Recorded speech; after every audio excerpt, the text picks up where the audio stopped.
You, John Fitzgerald Kennedy, do solemnly swear. I, John Fitzgerald Kennedy, do solemnly swear. That you will faithfully execute the office of President of the United States. That I will faithfully execute the office of President of the United States. And will, to the best of your ability. And will, to the best of my ability. Preserve, protect, and defend the Constitution of the United States. Preserve, protect, and defend the Constitution of the United States. So help you God. So help me God.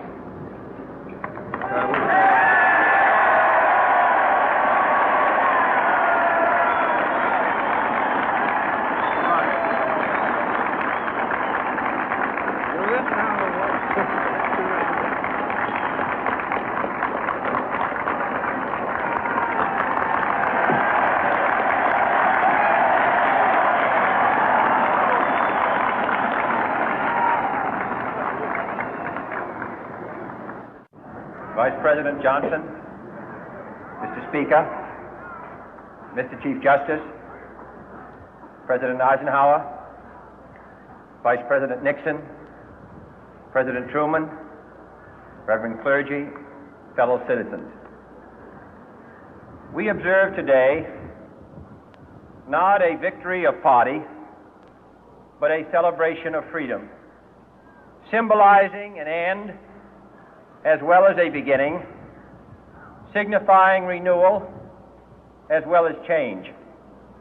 For I have sworn before you and Almighty God the same solemn oath our forebears prescribed nearly a century and 3/4 ago.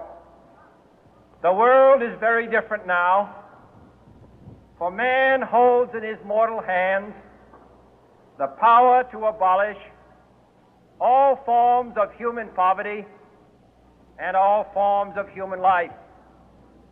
And yet the same revolutionary beliefs for which our forebears fought are still at issue around the globe.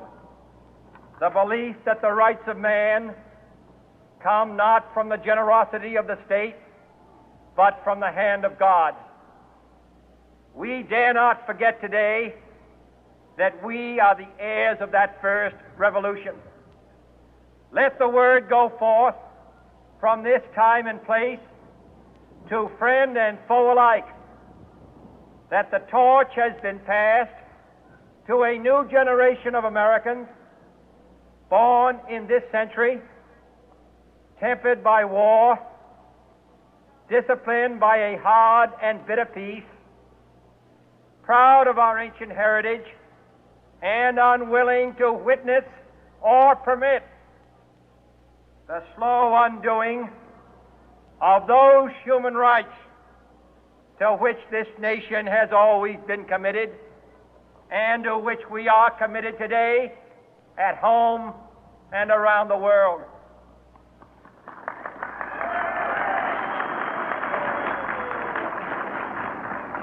Let every nation know, whether it wishes us well or ill, that we shall pay any price, bear any burden, meet any hardship, support any friend, oppose any foe to assure the survival and the success of liberty.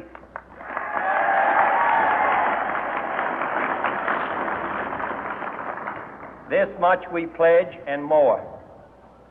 To those old allies whose cultural and spiritual origins we share, we pledge the loyalty of faithful friends.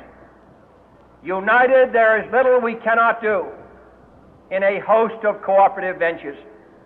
Divided, there is little we can do, for we dare not meet a powerful challenge at odds and split asunder.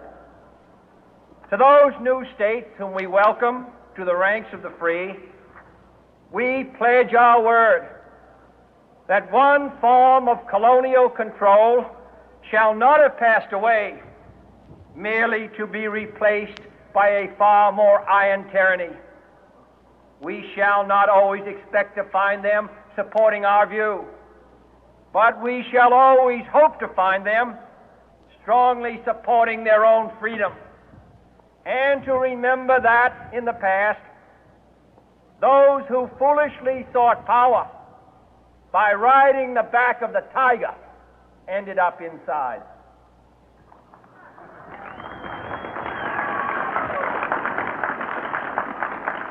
To those people in the huts and villages of half the globe struggling to break the bonds of mass misery, we pledge our best efforts to help them help themselves for whatever period is required, not because the communists may be doing it, not because we seek their votes, but because it is right.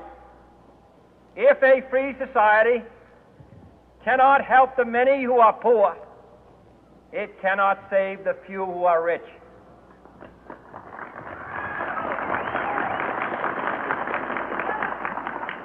To our sister republics south of our border, we offer a special pledge to convert our good words into good deeds, in a new alliance for progress, to assist free men and free governments in casting off the chains of poverty. But this peaceful revolution of hope cannot become the prey of hostile powers.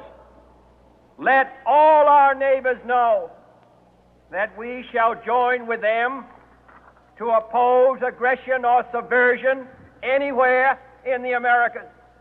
And let every other power know that this hemisphere intends to remain the master of its own house.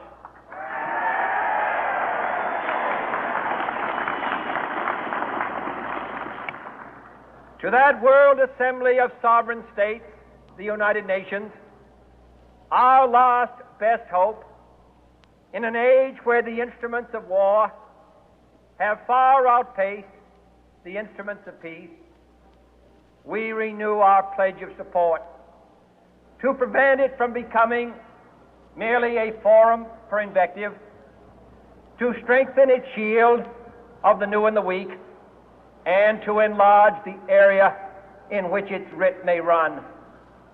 Finally, to those nations who would make themselves our adversary, we offer not a pledge, but a request that both sides begin anew the quest for peace. Before the dark powers of destruction, unleashed by science, engulf all humanity in planned or accidental self-destruction, we dare not tempt them with weakness, for only when our arms are sufficient beyond doubt can we be certain beyond doubt that they will never be employed. But neither can two great and powerful groups of nations take comfort from our present course, both sides overburdened by the cost of modern weapons, both rightly alarmed